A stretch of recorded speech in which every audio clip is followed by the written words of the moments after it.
this is Chris Beecher, your favorite financial advisor here in Jamaica, and welcome to another exciting episode of the Money Talk Show.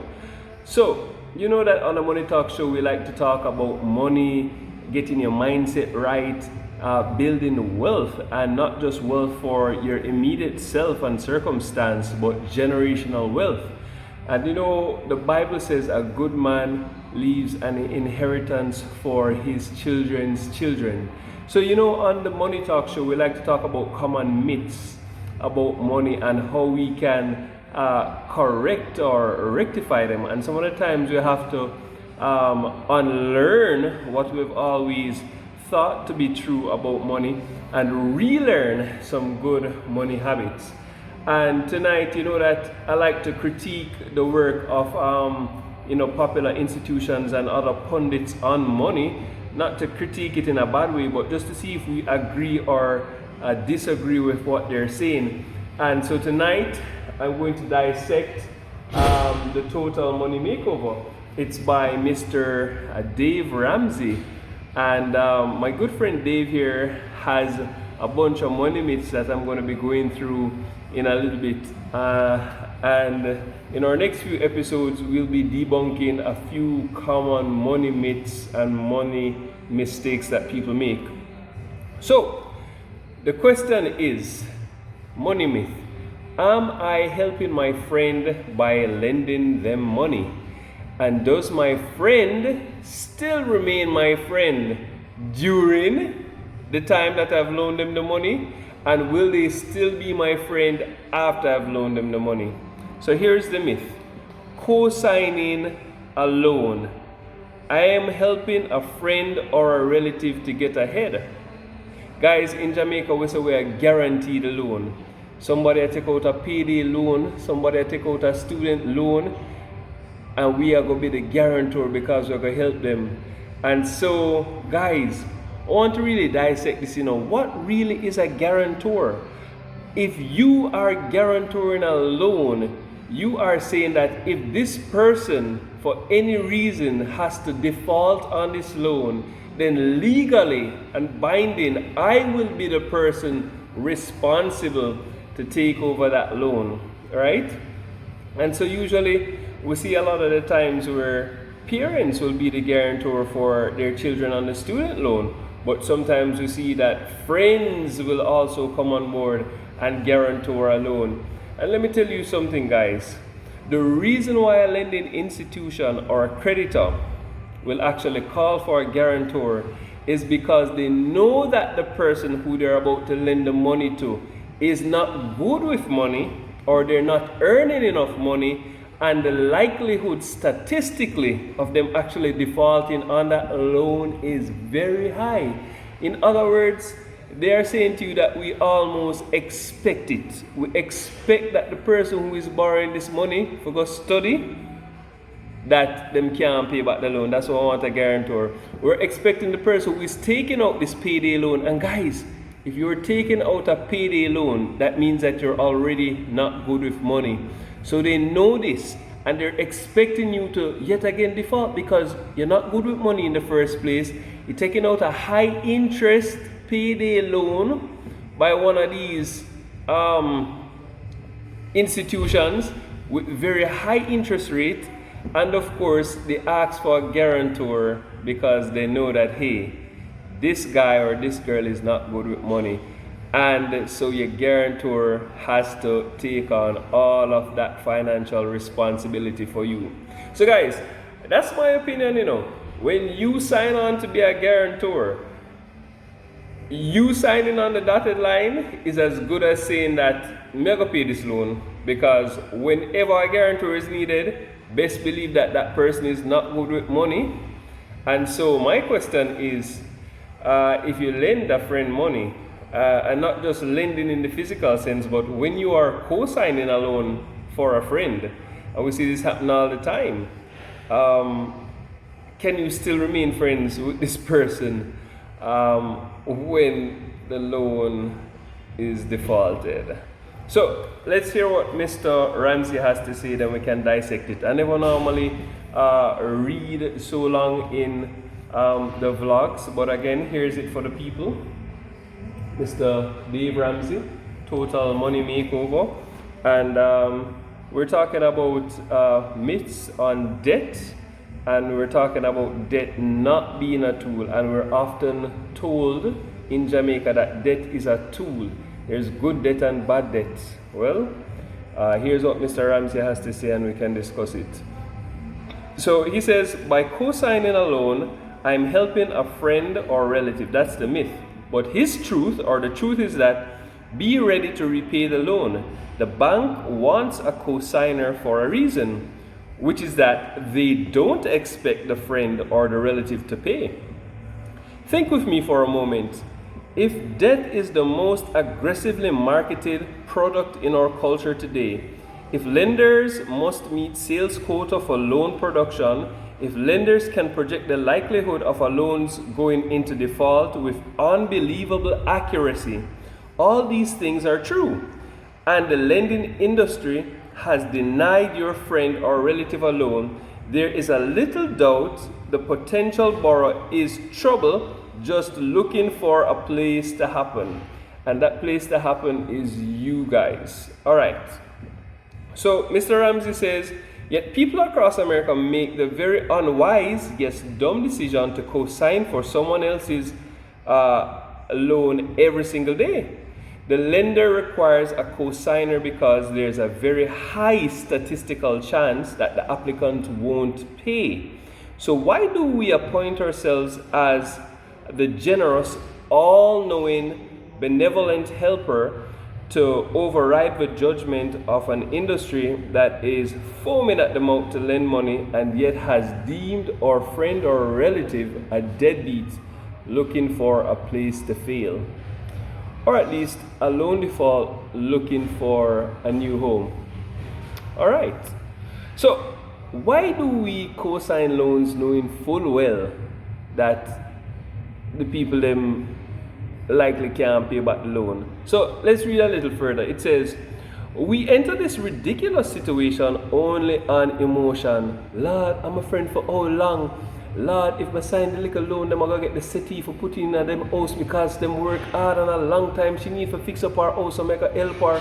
Or Lord, him need to clear her from credit card, so I go sign off on a debt consolidation loan as a guarantor so that them can pay off them credit card. People, credit card is a loan.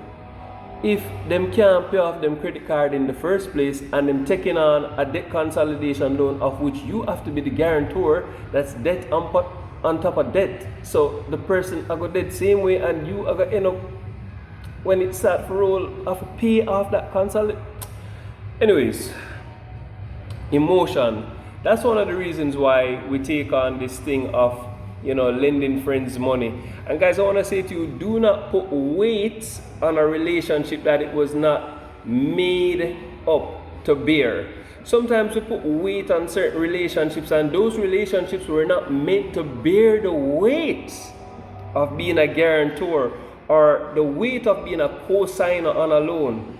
Guys, let's not be emotional. Let's be very objective and let's be very strategic. I'm not saying don't help your friend, but sometimes you have to be objective and know that, hey, at the end of the day, my friend is not good with money. Don't fool yourself. If they need a guarantor, that means that financially something is lacking and you taking on this responsibility. It's not your fault that they're defaulting on the loan, but it's certainly going to be your responsibility once you co-sign on it or if you decide to be the guarantor on somebody else's loan. So emotion is one of the reasons why we make this mistake, and yes, I'm calling it a mistake. Intellect could not take us on this ride. We know they will pay because we know them. My friend not gonna let me down. Wrong. Parents often co-sign for young people to buy a home. Why do they need a co-signer? Because they're a young couple. They need to buy a home. Why would they go forth and co-sign on a car loan for their teenager just turned 16? Guys, I'll put it to you, really and truly a 16-year-old doesn't really need their own car. And so one of the things, growing up, they used to have this popular show called Sweet 16. And Even in Jamaica, it was very popular after a while that when you turn 16 or on your 18th birthday, you're going to get a car from your parents. Guys, I want us to get out of that mindset. Whilst having a car brings about a certain amount of responsibility within your child, buying them a car, whether it's a beta, because you're not going to buy them a brand new car because you know them are going to crash it. Or whether even you get them a beta, that can be a bad idea. You see what I'm saying? They have to have a certain level of responsibility. If at any rate you could help them to save towards buying their first car, so that when they actually sit down in that, be it a brand new second hand or a beta, they understand the value and the importance because they now have equity in that motor vehicle. But back to the situation at hand, lending your friends money, right? Parents often co-sign on loans for homes for a brand new couple. And one of the things that I want the gentlemen, and I'm speaking to the gentlemen right now, if you live in a house, and I'm going to say this, right, that your stepfather co-sign on, or if you are living with your wife and you have to go to your stepfather, right, to borrow some money to deal with a particular situation, the relationship between you and your stepfather will always be funny. It will never be the same until that loan is repaid. All when the man rich and have it, right? And him say, don't worry about it, or take your time and pay me. You will never be able to sleep comfortably in that house knowing that you owe another man some money because him co-sign on the loan for your house. Guys, these are serious decisions. Peace of mind is everything. You have to be able to lay down good in your bed at night time. You see what I'm saying? Come on. I know somebody knows what I'm talking about. So, Ramsey continues and says that the sad thing is that those of us who have co-signed on loans know how this situation is going to end up. Guys, you ever guarantee somebody loan? You know how it ends. We end up paying them, but only after our own credit is damaged and ruined. Guys, being a guarantor is self-sabotage. I know others may think differently, but if you think objectively about it and take the emotions out of the situation, unless there is some agreement or payment structure that's put into you being the guarantor, guys, and even then, I want you to carefully consider, reconsider, and then reconsider before you sign on as a guarantor for a loan for a friend or family. Alright, so if you co-sign for a car, the lender will not contact you when the loan is paid late every month, but your credit is damaged every month. The lender will not contact you before they repossess the car, but you now have a repo on your credit report as the guarantor. They will contact you to pay the difference between the debt and the below wholesale repo price they got for the car, which is called a deficit. If the lender did contact you, there's nothing you can legally do to force the sale of the car. Wow. Because you don't own it. That's right, you don't own it. You're in hot water. You're merely on the hook for debt. When you co-sign on a house, you will get the same results. Ramsey says, according to Proverbs 17, verse 18, it's stupid to guarantor someone else's loan. What pretty well sums it up is this: just like trying to bless a loved one with a loan, many people are trying to help by co-signing, and the result is a damaged credit and damaged or destroyed relationships. Guys, when I was a young man, I had somebody who was very close to me at the time, and two persons, as a matter of fact. I won't call any names, but it taught me a very important lesson. I once asked a friend to borrow some money, and the friend looked at me and said, when am I going to get back this money? And I said, you should get it back by X time. It didn't happen at that X time as was stated, but the condition on which the loan was given, when that guy put the money in my hand, he said, Beecher, you know, the fastest way to lose a friend is to lend them money. That, listen to me, guys, that felt like dirty money. When I got that money, the weight that was put on our relationship now was like, whoa, this isn't buddy, this isn't bestie relationship anymore. The guy just told me that the fastest way to lose a friend is to lend them money. So guys, beware. Don't put certain weight on certain relationships. Sometimes it might be a good friend, you're bridging your sister in, and them asking you for borrow some money because them have a particular situation. If it is that people find themselves in a spot where money is concerned and they need a loan this quick, it's because they're not good with money. If they were, they would have had an emergency fund that they could have called upon, or they would have had some sort of reserve that they could have called upon. So if they come to you desperately and frantically that they need this money right now to do this, or they're going to miss the opportunity, guys, and here comes another teaching. They say opportunity comes but once. Not true. The same opportunity comes but once, but the truth is opportunity comes repeatedly. So when somebody comes to you asking to borrow money, you know, be very wary. And I myself personally have tested the theory over and over. I've asked persons to borrow money as a test to see what the response is. And the truth is that from time to time I do it not because I am in a position where I need to take a loan, but I do it as an assessment and an awareness and an introspection exercise.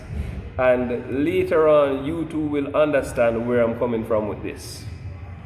All right. So don't put weight on relationships that relationship was not designed to bear, i.e., borrowing money from a friend or lending money to a friend, especially if you can't afford to lose that money. He continues and says, I have co-signed loans and ended up paying them. One poor guy co-signed for me and he ended up paying when I went broke. If you truly want to help someone, give them money. Guys, if you can't afford, if somebody come and say they want 100 grand for borrow, it better you give them 100 grand and say, Bridget, this is a gift, this is a love offering. Because if you can't afford to lose that 100 grand, you are going to destroy that relationship because you have now put a weight on the relationship that it was not designed to bear in the first place. Right? So be prepared to give money to people when them ask for borrow it, because the thing I go get shaky after. You can like, you can agree, you can disagree, you can leave your comments, but it's true if you've ever been there. So he says, I see cases of people caught in the cosigning trap every day on the Dave Ramsey show or radio talk show. Kevin called in to complain that the mortgage company was counting his cosigning for his mom's car against him as a debt, even though she had insurance that would pay the loan if she died. Now guys, whenever you become a guarantor for somebody else's loan, that goes on your credit score. And if you had plans to do things with your money and your finances, especially when it's a major loan sum and you guarantor it, unless you have some kind of equity in that business or the outcome of which the loan is being given, that's going to count against your credit score as well. And if you have future endeavors to put your money to work, or to perhaps borrow some money to put your money to work, you're going to have difficulties doing that as well. So Ramsey says, of course they count it against you. Kevin, it is a debt that you're liable for. The mortgage company isn't worrying about her dying, they're worried about her not paying, which would require Kevin to make her car payments and then possibly not be able to pay his mortgage. Joe, another caller, was surprised to find out he was on the hook for a $16,000 on a mobile home he co-signed for 15 years. And so 10 years ago, his brother's mobile home was repoed and the bank sold it for $16,000 less than was owed. Now 10 years later, the bank caught up with Joe and wanted their money. Joe was angry that this could happen. Most co-signers or guarantors have no concept of the trip they've signed up for. Believe me, guys, believe me. Brian emailed me about his girlfriend's car. It seems old Brian co-signed for a $5,000 car for his sweetie, his girlfriend. Sweetie took off with the car. He can't find her. And surprise, surprise, she isn't making the payments on the car. He can't find the girl he doesn't want to find. That sums up being a guarantor for somebody. Broken hearts, broken wallets. That's how guarantoring a loan usually goes. So, unless you're looking for a broken heart and a broken wallet, chapter closed. Guys, don't do it. Guys, thank you so much for tuning into this episode of the Money Talk Show. Be sure to like and subscribe to the Money Talk Show. Be sure to drop a comment. And if you guys want any personal financial coaching, you can always DM me or leave a comment in the comment section. Drop me an email and I will get in touch with you. Thank you so much. Have a great and blessed day.